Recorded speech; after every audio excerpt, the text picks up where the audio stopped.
Bismillahirrahmanirrahim. Assalamualaikum warahmatullahi wabarakatuh.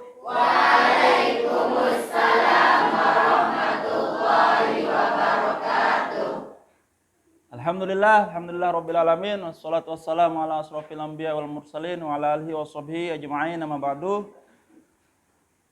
Apa kabar sekalian semua? Alhamdulillah, sukses, luar biasa, Allahu Akbar. Terima kasih. Hari ini terasa kita bersemangat, suatu hal yang luar biasa. Insya Allah pada pertemuan hari ini kita akan berbicara kaitan dengan mata kuliah teori perundang-undangan. Ini adalah pertemuan pertama di mana kita akan membicarakan satu tema tentang Indonesia. Tema Indonesia.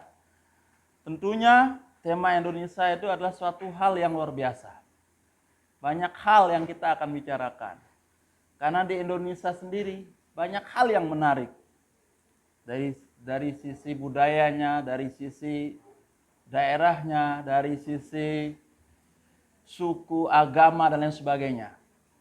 Sebelum kita berbicara tentang tema Indonesia, negara hukum, demokrasi, konsep NKRI, semangat moderasi beragama, kita lihat dulu video yang satu ini.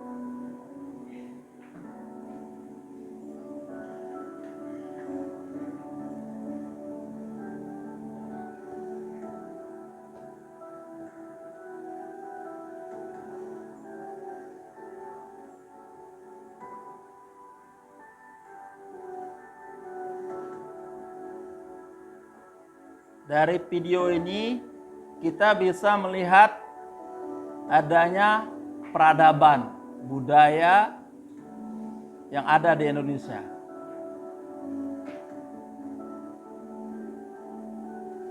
Di mana keanekaragaman, adanya banyak budaya yang ada di Indonesia, adanya agama, adanya perbedaan agama, itu tidak menjadi bagian yang memecahkan negara kesatuan NKRI.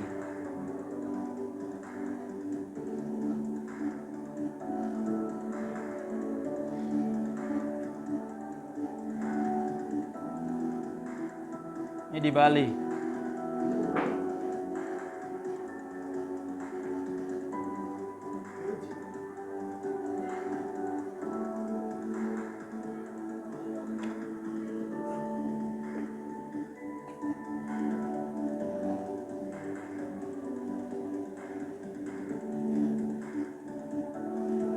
Borobudur.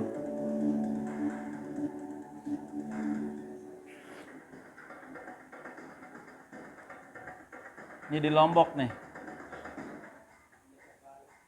Ini Tuan Guru Muammar pernah kesini.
Cukup indah enggak menjadi Indonesia? Luar biasa tidak menjadi Indonesia?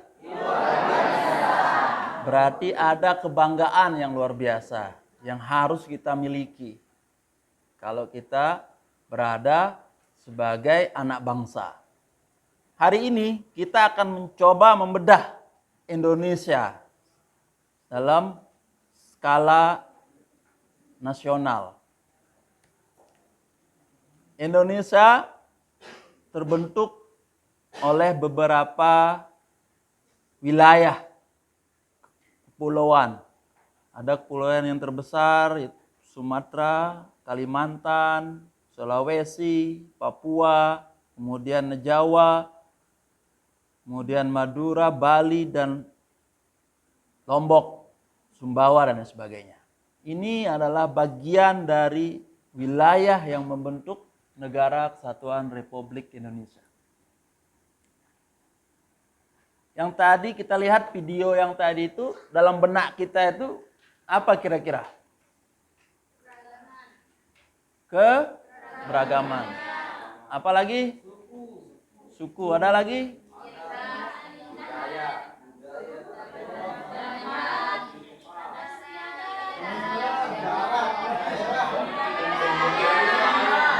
Coba biar bagus, angkat tangan caranya. Angkat tangan satu-satu berkomentar. Siap. Ciri khas. Ciri khas. Satu hal yang unik, memiliki ciri khas. Ada yang lain? Yang lain? Perbedaan agama. Mantap. Ada yang lain, yang laki? Oh ya, nih. Keindahan. Keindahan. Indonesia itu adalah indah. Luar biasa. Berbeda-beda agama tapi tetap satu. Mantap. Oke, kita akan melihat Indonesia dari semua, dari keberagaman. Nah, itu semua yang tadi itu semua adanya sejarahnya yang panjang, dari mulai Majapahit, kemudian Sriwijaya, Majapahit, kemudian sampai Indonesia ini dijajah oleh 5 negara. Yang paling lama itu Belanda, kemudian Jepang, kemudian kita merdeka. Kemudian berganti kepemimpinan, mulai dari Bung Karno sebagai presiden, kemudian Soeharto, kemudian Gus Dur, B.J. Habibie dulu ya, B.J. Habibie, kemudian Gus Dur, Megawati, Susilo Bambang Yudhoyono, kemudian Jokowi. Ini sejarah panjang bangsa kita. Kemudian begitu banyak daerah-daerah yang tadi itu sudah kita lihat. Kemudian ada suku, agama, bahasa, kemajemukan, keberagaman, ciri khas. Itu menjadi yang namanya Negara Kesatuan Republik Indonesia. Tentu hal itulah yang akan menjadi tantangan bagi Indonesia ini. Bagaimana kemudian menjaga yang namanya NKRI harga mati. Tentu itu butuh suatu konsep, suatu gagasan, suatu ide yang bagaimana kemudian NKRI ini terus berdiri. Tidak goyah, tidak mudah pecah belah, tidak mudah kemudian antara daerah yang lain mau merdeka. Nah, ini kita bicarakan Negara Kesatuan Republik Indonesia. Tentunya Negara Kesatuan Republik Indonesia ini dibangun harus ada konsep. Kita saat ini belajar tentang teori perundang-undangan. Teori perundang-undangan kita belajar tentang bagaimana mengatur suatu negara. Mengatur bagaimana negara ini diatur. Tentunya dalam membahas tentang suatu aturan, maka konsep yang paling utama itu adalah konsep negara hukum. Apa sih konsep negara hukum? Negara hukum adalah negara yang menyelenggarakan kekuasaan pemerintahannya didasarkan atas hukum. Karena itu, pemerintah dan lembaga-lembaga lain dalam melaksanakan tindakan apapun harus dilandasi oleh hukum dan dapat dipertanggungjawabkan secara hukum. Jadi tidak boleh orang mau melaksanakan sesuatu tanpa ada aturan terlebih dahulu. Itu konsep negara hukum. Hukum sebagai dasar untuk mewujudkan suatu peraturan.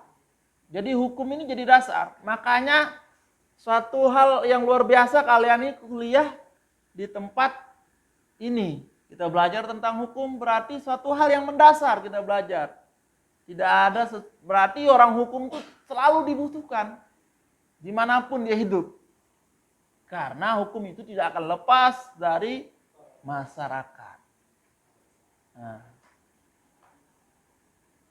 pengertian dari pengertian, jadi ada dua pengertian secara terminologi. Ada konsep Rechtsstaat, ada konsep rule of law. Rechtsstaat itu konsep civil law system.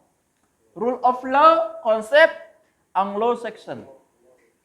Di mana Indonesia? Konsep negara hukumnya. Konsep negara hukum di Indonesia itu digambarkan dalam pasal 1 ayat 3 Undang-Undang Dasar 1945. Di mana Indonesia adalah negara hukum. Kemudian konsep negara hukum ini memiliki ciri-ciri. Berapa ciri-cirinya? Ada 8. Yang pertama, adanya hak asasi manusia. Terjamin oleh undang-undang. Jadi dilindungi keberadaan hak asasi manusia itu dalam konsep undang-undang. Sehingga jelas di dalam Undang-Undang Dasar pasal 28 itu mengatur tentang hak asasi manusia. Kemudian yang kedua adanya supremasi hukum. Supremasi hukum, penegakan hukum. Bagaimana kemudian perilaku-perilaku penyelewengan, perilaku-perilaku pelanggaran hukum itu ditegakkan. Kemudian yang ketiga adanya pembagian kekuasaan, alias teori res politica. Untuk apa adanya pembagian kekuasaan? Demi bagaimana membangun kepastian hukum. Jadi tidak boleh ada satu kekuasaan eksekutif saja, tidak boleh. Jadi res politica itu dibaginya ada 3 kekuasaan, ada eksekutif, legislatif, dan yudikatif. Tidak boleh ada satu kekuasaan, misalnya eksekutif saja, presiden saja misalnya berkuasa. Tidak boleh. Kalau saja seandainya presiden berkuasa, siapa yang akan menegakkan kalau presiden itu melakukan pelanggaran? Sehingga dipentingkan adanya pembagian kekuasaan. Kemudian yang keempat, adanya kesamaan kedudukan di depan hukum. Equality before the law. Bagaimana orang memiliki satu kesamaan di dalam pandangan hukum. Mau siapa saja, mau dia memiliki jabatan, mau dia statusnya sebagai tokoh agama, tokoh adat, semua sama kedudukannya, walaupun dia melanggar satu aturan. Itu harus kita camkan. Kemudian yang kelima, adanya peradilan administrasi dalam perselisihan. Yang mana ini?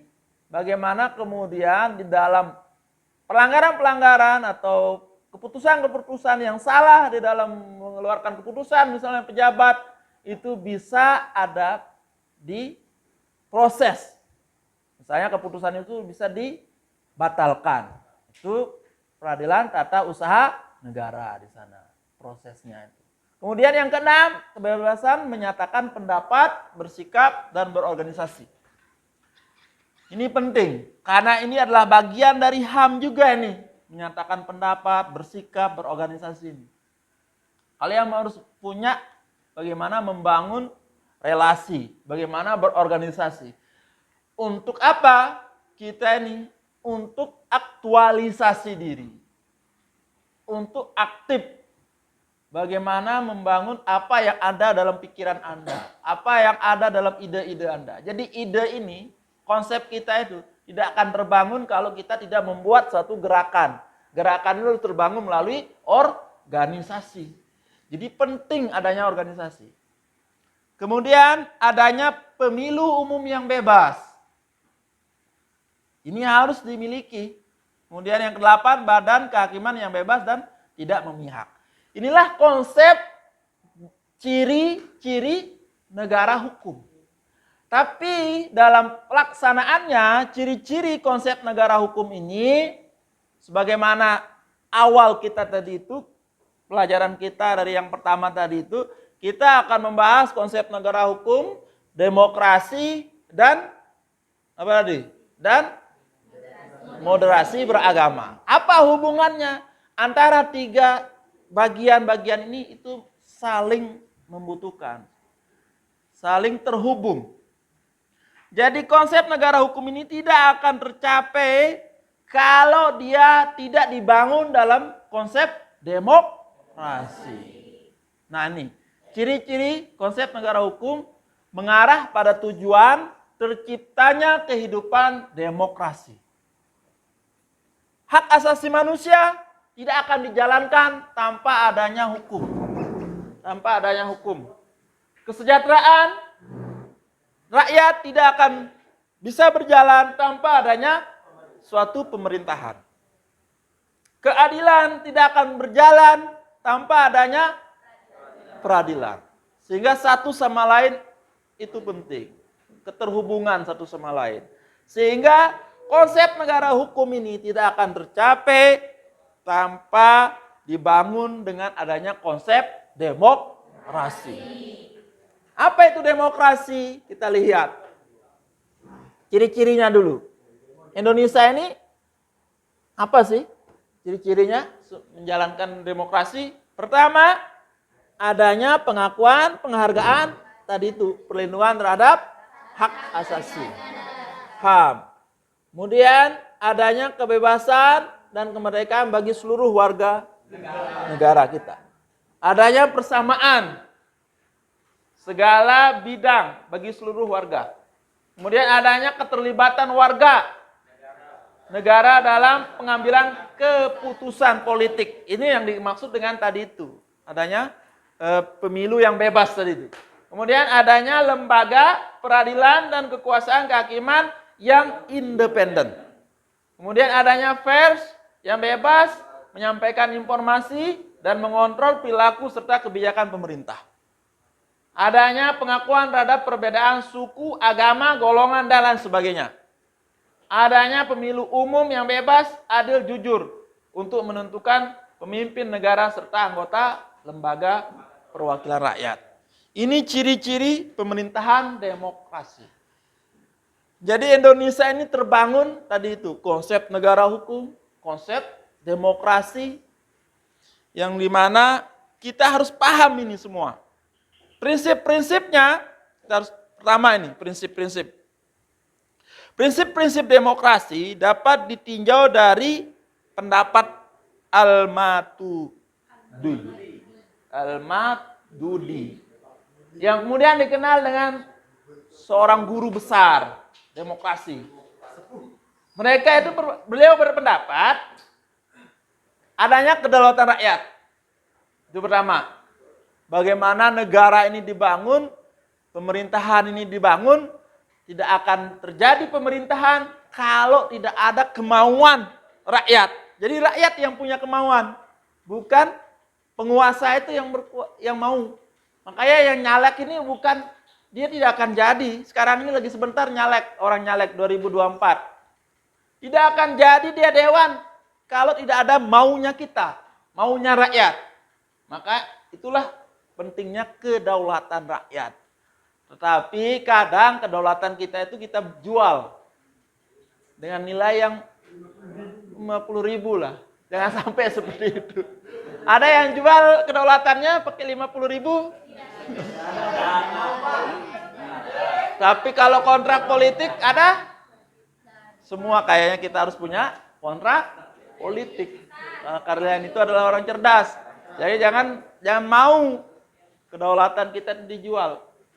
Itu pertama. Kedua, pemerintahan berdasarkan persetujuan dari yang diperintah.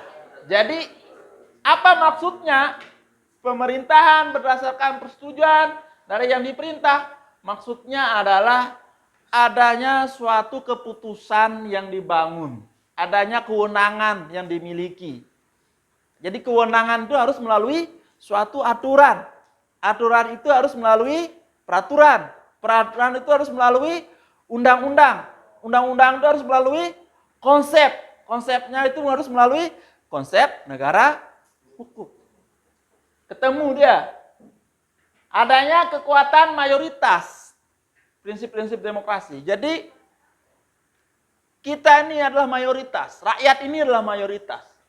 Bagaimana kemudian mayoritas ini kita memiliki suatu gagasan besar bagaimana kemudian Indonesia dibangun dengan seperti yang tadi kita tonton itu. Jadi adanya keindahan yang dimiliki, potensi keindahan Indonesia, adanya suku Indonesia yang beraneka ragam, adanya budaya yang luar biasa, adanya sejarahnya yang panjang, adanya daerah-daerah yang punya ciri-ciri khas.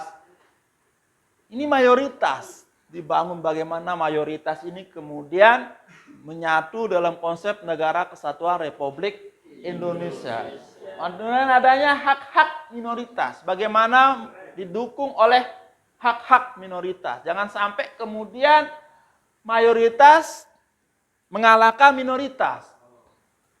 Kalau hal itu terjadi, maka itulah yang disebut dengan pelanggaran HAM tadi itu. Kemudian yang kelima, jaminan hak asasi manusia. Jaminan hak asasi manusia sudah tegas di dalam Undang-Undang Dasar 1945. Adanya kebebasan berpendapat, adanya hak untuk dipilih dan memilih, adanya kebebasan untuk membuat suatu organisasi, adanya kebebasan untuk menyatakan pendapat, ada kebebasan untuk berekonomi, berpenghasilan, berpendapat, memiliki pendapatan, adanya kebebasan untuk bisa berkembang biak, meneruskan keturunan. Ada yang terganggu untuk meneruskan keturunan? Nah, misalnya ada yang terintimidasi, kamu udah boleh pacaran sama ini, kamu udah boleh nikah sama ini. Ah, berarti itu pelanggaran HAM apa enggak? Dari sisi apa tapi itu? Nah, itu nanti dari sisi yang berbeda. Tapi kalau sudah lebih kepada prosesi aturan dan sebagainya sudah sampai kepada menyita perhatian publik, itu yang akan menyatakan itu adalah pelanggaran HAM. Kemudian adanya pemilihan yang bebas dan jujur, ini sudah tadi. Adanya proses hukum yang wajar, adanya pembatasan pemerintahan secara konstitusional. Jadi pembatasan pemerintahan itu maksudnya adalah kewenangan itu diatur. Itulah konsep negara hukum. Jadi pemerintah, presiden dalam hal ini menjalankan tugasnya itu tidak serta-merta bebas, tidak berkuasa semaunya, tapi melalui proses yang namanya negara hukum, konsep hukum yang berlaku. Jadi tidak akan ada presiden itu melaksanakan tugas tanpa kewenangan dibuat terlebih dahulu oleh undang-undang yang menjalankan. Presiden itu dijalankan oleh bagaimana dia menjalankan undang-undang atau peraturan yang berlaku. Begitu juga yang lain. DPR menjalankan tugasnya sesuai dengan apa yang diperintahkan oleh undang-undang. Begitu juga Mahkamah Agung. Yudisial dalam hal ini. Dia tidak boleh melaksanakan tugas sebagai hakim tanpa ada perintah dari undang-undang. Jadi segala sesuatu itu harus melalui konstitusional. Nah yang 10, pluralisme sosial, ekonomi, dan politik. Itu prinsip dari prinsip-prinsip demokrasi. Yang 10 inilah nanti kita akan coba membahas apa itu moderasi beragama. Kemudian yang ke-11, nilai-nilai toleransi, pragmatisme, kerjasama, dan mufakat. Ini adalah poin juga dari apa? Dari moderasi beragama. Nanti kita lihat keterhubungannya. Nah ini dia. Bagaimana demokrasi. Berbicara demokrasi sama artinya kita berbicara fundamental proses. Berbicara demokrasi sama artinya bagaimana kita majority rule. Mengatur yang tadi itu. Religion, tentang agama. Rule of law, tentang hukum. Legal equality, tentang aturan. Penegakan hukum. Political infrastruktur, bagaimana politik di dalam membangun negara ini. Government, bagaimana kepemimpinan. Minority right, bagaimana minoritas dijaga haknya. Legal proses, bagaimana proses hukum itu dijalankan. Bagaimana proses pelaksanaan penyelenggaraan negara. Political expression, jadi bagaimana politik itu berjalan. Aktualisasi dalam menjalankan politik. Bagaimana kita bebas untuk dipilih dan memilih. Constitutional representation. Apa maksudnya? Jadi segala sesuatu itu harus melalui konstitusi. Apalagi? Internet demokrasi. Jadi internet, bagaimana jaringan demokrasi ini dibangun. Protection of right, bagaimana penjagaan, pengawalan dalam membangun keamanan, dalam membangun hukum. Itulah konsep dari demokrasi. Berarti demokrasi ini penting. Nih, kita akan kembali. Dari tadi itu kita sudah ngomong pertama konsep negara hukum. Apa hubungannya negara hukum dengan demokrasi? Tidak akan berjalan negara hukum itu tanpa ditopang oleh demokrasi. Demokrasi tidak akan berjalan tanpa ditopang dengan bagaimana kita memiliki pemahaman moderasi beragama. Apa itu moderasi beragama?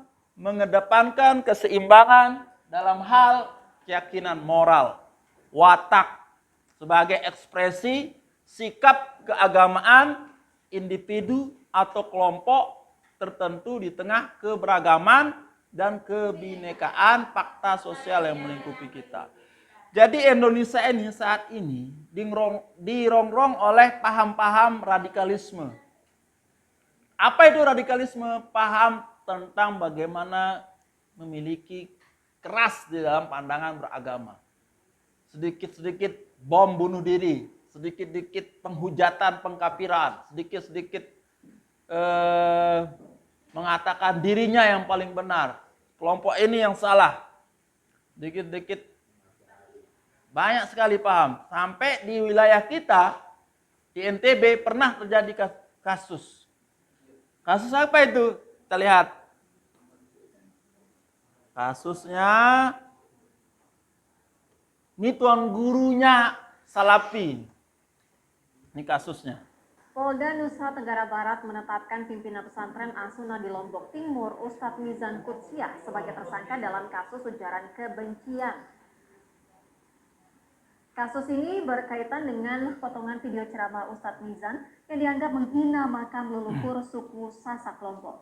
Didampingi 3 kuasa hukumnya, pimpinan pesantren As-Sunnah Bagi Nyaka Lombok Timur menjalani pemeriksaan di Subdirektorat Cyber Direktorat Kriminal Khusus Mapolda Nusa Tenggara Barat. Ustadz Mizan dijerat dengan pasal 14 dan pasal 15 Undang-Undang Nomor 1 Tahun 1946 tentang Peraturan Hukum Pidana serta pasal 28 junto pasal 45 Undang-Undang Informasi dan Transaksi Elektronik. Meski penyandang status tersangka, ia tidak ditahan dengan pertimbangan selalu kooperatif dengan menjalani pemeriksaan. Jadi itu kasusnya Mizan Qudsiah. Mizan Qudsiah. Jadi kasusnya Mizan Qudsiah ini saya angkat dia dalam jurnal saya. Jurnal saya itu di Tafakuh ya, punyanya Stis Darul Falah. Analisis kasus Mizan Qudsiah, penghina makam keramat Lombok. Tafakuh Jurnal Ekonomi Syariah dan Ahwal Sosial tahun 2023. saya mengangkat tentang ini. Nah, untuk bagaimana membangun kemudian, jangan sampai kita di dalam pandangan-pandangan dalam beragama, kita harus punya 6 prinsip dalam menerapkan prinsip moderasi beragama. Yang mana 6 prinsip itu? Coba kita lihat. Yang pertama, prinsip tawassut. Apa itu prinsip tawassut? Mengambil jalan tengah dari realitas ekstrim yang ada di kehidupan kita. Baik ekstremitas kanan maupun ekstremitas kiri. Jadi pandangan kita itu adalah jalan tengah. Seperti konsepnya Tuan Guru Muhammad Arafat. Ada jalan tengah inspiratif. Jadi kita tidak mau ke kiri ataupun mau ke kanan. Jadi kita adalah memiliki pemikiran itu jalan tengah. Seimbang. Baik kiri maupun kanan. Tidak terlalu dikatakan sebagai orang yang terlalu keras, tidak juga terlalu lemah di dalam beragama. Itulah konsep tawasul. Kedua, konsep tawazun. Apa itu konsep tawazun?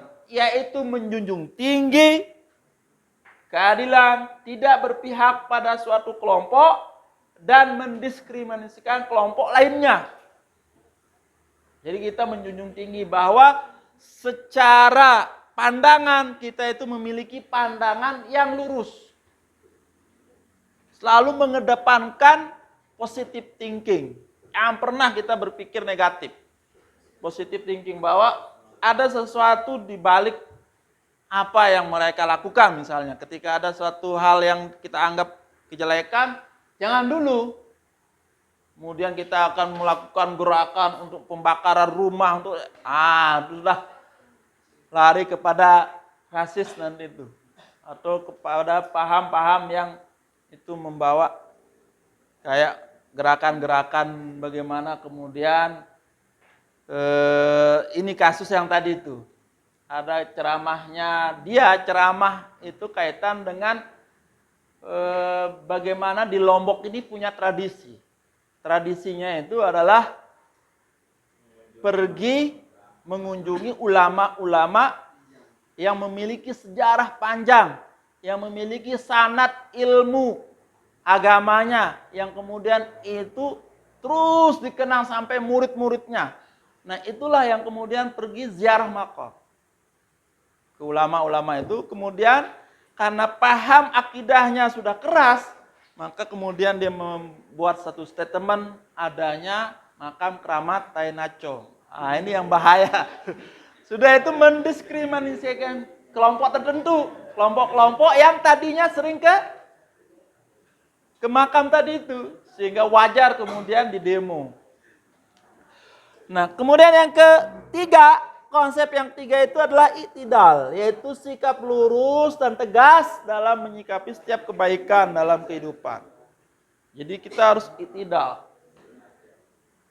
Nah, tegas ini, sikap lurus tegas ini selalu dilatar belakangi oleh konsep agama dan bagaimana menyatukan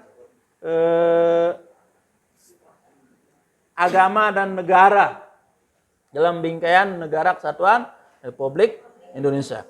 Kemudian yang keempat, tasamuh atau toleransi. Ini yang penting, karena banyak sekali sekarang yang terjadi ini karena banyak-banyak paham yang seperti itu, makanya kurang toleransi. Ada orang Hindu pergi sembahyang ke pura, lain sudah dia punya statement. Nah, ini yang tidak toleransi. Jadi biarkan mereka, untukmu agamamu, untukku agamaku. Itulah konsep tasamuh, toleransi. Kemudian yang kelima, musawah, egaliter. Apa ini? Setara. Jadi setara, manusia itu setara di hadapan Tuhan, di hadapan Allah Subhanahu wa taala. Dia setara. Yang membuat dia perbedaan itu adalah ketakwaannya mereka sama Allah. Tapi dari konsep hidup dan sebagainya, setara dia di sesama manusia. Makanya adanya bagaimana hak asasi manusia tadi. Kemudian yang terakhir, kaitan dengan musyawarah. Jadi musyawarah itu adalah dalam apapun yang kita bangun, apapun gerakan, apapun tindakan, selalu berprinsip, selalu mengedepankan kebersamaan. Jangan sampai kemudian ketika Anda melakukan suatu tindakan, Anda menyatakan diri Anda benar, maka jangan cepat-cepat kemudian Anda untuk mengajak orang untuk melakukan tindakan-tindakan yang di luar dari konsep moderasi beragama ini. Jadi itu ya, konsep kita kuliah ini ada berapa tadi? Yang pertama, pemahaman tentang Indonesia. Makanya ada video tadi itu, ada gambarannya. Kemudian konsep negara hukum, negara kesatuan Republik Indonesia. Kemudian apa lagi? Demokrasi. Kemudian yang terakhir, kaitan dengan moderasi beragama. Mudah-mudahan apa yang kita laksanakan pada sore hari ini, perkuliahan kita ini adalah bagian dari memahami kita sebagai warga negara yang baik. Kita sebagai mahasiswa memahami konsep yang sebenarnya apa itu NKRI, apa itu Indonesia, apa itu negara hukum, apa itu demokrasi, apa itu moderasi beragama. Mudah-mudahan kita bisa memahami. Demikian perkuliahan kita. Kurang lebihnya mohon maaf. Assalamualaikum warahmatullahi wabarakatuh. Waalaikumsalam.